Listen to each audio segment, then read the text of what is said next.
think we're good. Okay, we're good. So, It says, it says there, best Korean story. Mine is all about death. Okay. It's okay. Okay. Uh, I got there in July 3, 1950. Task Force Smith was 10 miles north of us. We're 34th Regiment. We were in Kongju, left flank of Task Force Smith and right flank of Task Force Smith. Nobody told us that there were 8 North Korean divisions coming down.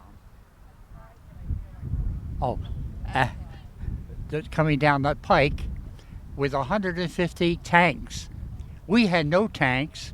We had 3 artillery units with 3 rounds each. They were supposed to be for zeroing in, but we had to use them for exact shots. And the first battle we got into, July 5, 1950, the battle lasted 15 minutes. We were outgunned, outmanned, and one of the North Korean artillery units blew up our ammunition truck. So we had no ammunition, no food, and 8 divisions coming down the pike.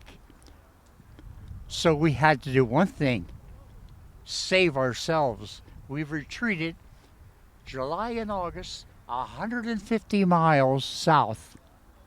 I lost 25 of my 30-man platoon killed. I lost my 34th Regiment at Taejon. We lost 1,000 men dead, 800 wounded. I was one of the wounded. And 300 captured, never to come back to the United States. There was one little scene in the 3rd week of July. Artillery unit was dropping loads of artillery on us, and they stopped. I went from foxhole to foxhole, calling out names, and I heard a voice to my left holler, "Sarge, I'm hit." I went towards the voice, and it was one of my PFCs, and from Pittsburgh, Pennsylvania, and he was laying on the ground. The artillery cut him across the stomach. His intestines were on the ground. I walked over, I sat on his legs. I picked up his intestines, put him in the cavity of his stomach, pulled down his white t-shirt and fatigue shirt over the body that was bleeding, and he was conscious. He got up on his elbows and says, "Sarge, why are you screaming medic for? Our medic was killed the other day." I said, "I know, I force a habit." And he said, "Sarge, he said, "Sarge, we're all alone, aren't we?" I said, "Yes." And his elbows gave out and he just laid back and died. I cursed Truman. I cursed MacArthur. I was just angry. Our nearest medic was 25 miles behind the line. Our medic was dead, and that was the Korean War. It was all about death. That's pretty poignant. I was with the 34th Regiment. Could you say your name? John J. Baker. And what was your rank? I was a staff sergeant, platoon sergeant then. Yeah, that's a pretty powerful story. Yes. It is. And I never cried then. I'm doing a book about the Korean War, and as I was writing about what happened, I started crying. And I went to see a psychiatrist at the Monterey Hospital, and I told him what I was doing. I showed him what I was doing, and I said, "Do you want me to make an appointment with you?" He said, "No, you're in good shape." He says, "You're crying. The war's finally caught up to you." Right, you can start healing. And I thought, what's wrong with him telling me I'm okay, you know? But, Starting to grieve. oh yeah. I'm doing a book on the Korean War. Waiting for Dawn is about a childhood friend of mine that I met on the battlefield at the Manchurian border. He was with the 25th Division. I was with the 24th Infantry, and we were when the Chinese came over, November the 27th. The Yellow River was frozen over, and 7 armies waltzed across it. We had one army, 8th Army, and of course, once again, you're outgunned, you're outmanned. What are you going to do? We retreated 500 miles. Never before in the history of American Army would that ever happen. It was bad. We're very fortunate to come out alive. Oh, tell me about it. And they had me at the Valley Forge Army Hospital in 1952 in a padded room because if someone sets a cannon off, I find myself digging a hole in the ground. Oh, right. And Wow. the colonel told me that I was a danger to society because of my condition. If I would hurt somebody, the Army would have to protect me because it happened in the Army.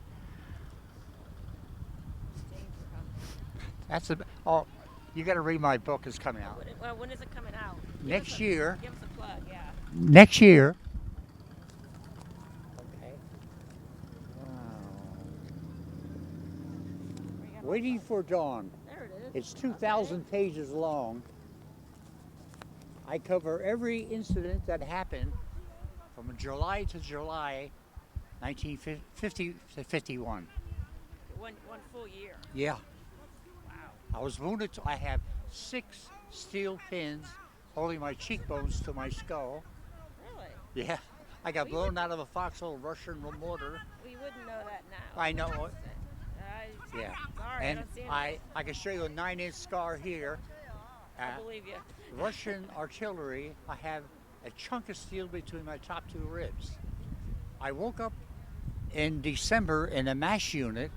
It was 60 below zero outside the Manchurian border and 100 degrees inside, hot air blowers. And 2 doctors with masks on looking down at me and says, "You have a chunk of good Russian steel between your top 2 ribs. As long as it's good, huh? Now we have to cut your ribs to get that out, but we don't want to do that. So we're going to clean you up and sew you up." He said, "It's good steel, it's Russian," and I still got it there. And then my doctor gave me a thing in case I go to airports. The airport, you don't sit off the alarms. I walk in and all the bells go off. They call me a walking junkyard. I don't know about that. It's good Russian steel. Yeah, good Russian steel. So how long were you in the full 3 years? I was in the Army 20 years. 20 years? Oh, okay. Wow. Yeah. So after Korea, you just kept I just stayed going. in, yeah. Well, I was in the hospital for 2.5 years at Valley Forge. Right. They were studying me. They had cameras on all 4 walls and listening devices everywhere. And they would pipe in a noise like a mortar coming in, and I would say to myself, "Oh no, I don't want to be here," and I would go hide. I go cover my head with pillows because I knew what was coming, and I'd be on camera. They said I was shell shocked. Yeah. And 2 years ago, I was invited. I was in Monterey to the Marina Korean Baptist Church. They wanted to honor myself and another sergeant that I knew, and I didn't know it. After the big stage show, you've seen these big Japanese drums.